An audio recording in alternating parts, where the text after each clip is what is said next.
Program.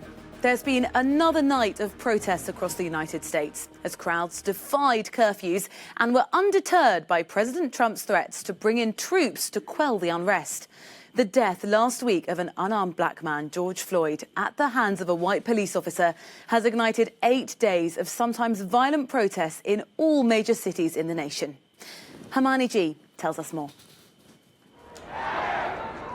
Curfews have been ignored in cities around the US as thousands of people once again came out to protest police brutality and the death of George Floyd. In New York, following complaints that the city was reeling out of control, Mayor Bill de Blasio moved up last night's 11 p.m. curfew to 8 p.m, but rejected calls from President Donald Trump to bring in the National Guard. No violence. Even after curfew, no violence. We will not let Trump degrade our democracy today. We have the right to speak the First Amendment. It is our right. While the violence was not in evidence, police did make numerous arrests.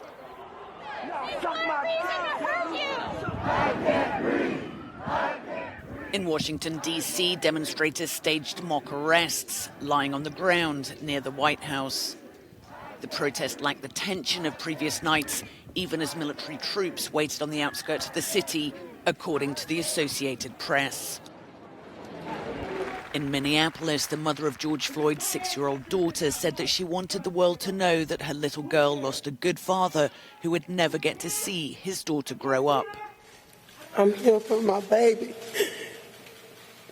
and I'm here for George because I want justice for him. I want justice for him because he was good. No matter what anybody thinks, he was good. The state of Minnesota has filed civil rights charges against the police department that employed the officer charged with the murder of George Floyd. Hermione G, Euronews. Our reporter Ray Suarez is following events for us in Washington, D.C., so we can go there now.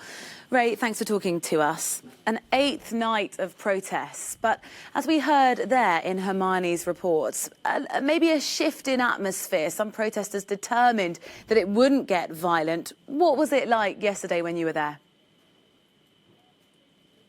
I think it was a shift in tactics on both sides of the barriers, Rosie.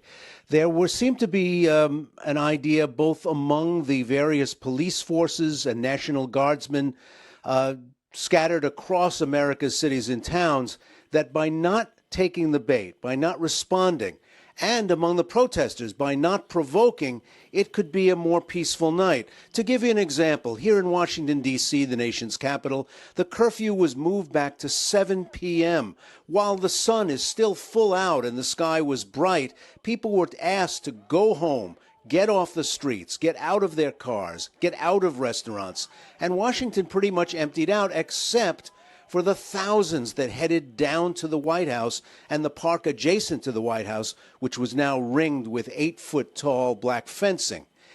But it was quiet, it was peaceful, and when the curfew hour arrived, the forces did not move on the protesters to try to move them out. Now, in the early hours of the morning, protesters are still in some number, perhaps over 1,000, standing at Lafayette Park, chanting, taunting the police. It's starting to get a little rowdy there, and there's hints that the police may begin to move on them. What is the government's response to handle this? If you say there's been a change of tactics on both sides, how would you say that's happened from the government's perspective? It did not work to have a highly kinetic, highly violent, highly armed response to what was going on America's streets. Today, in many places, there were, yes, large numbers of arrests.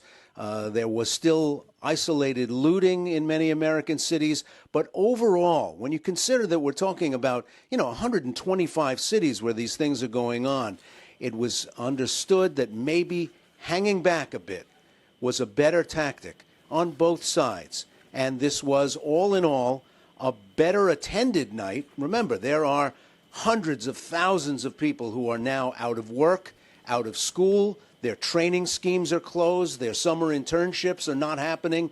There's the raw material for widespread demonstrations. Lots of people around. So the demonstrations were incredibly well attended today and overall far more peaceful.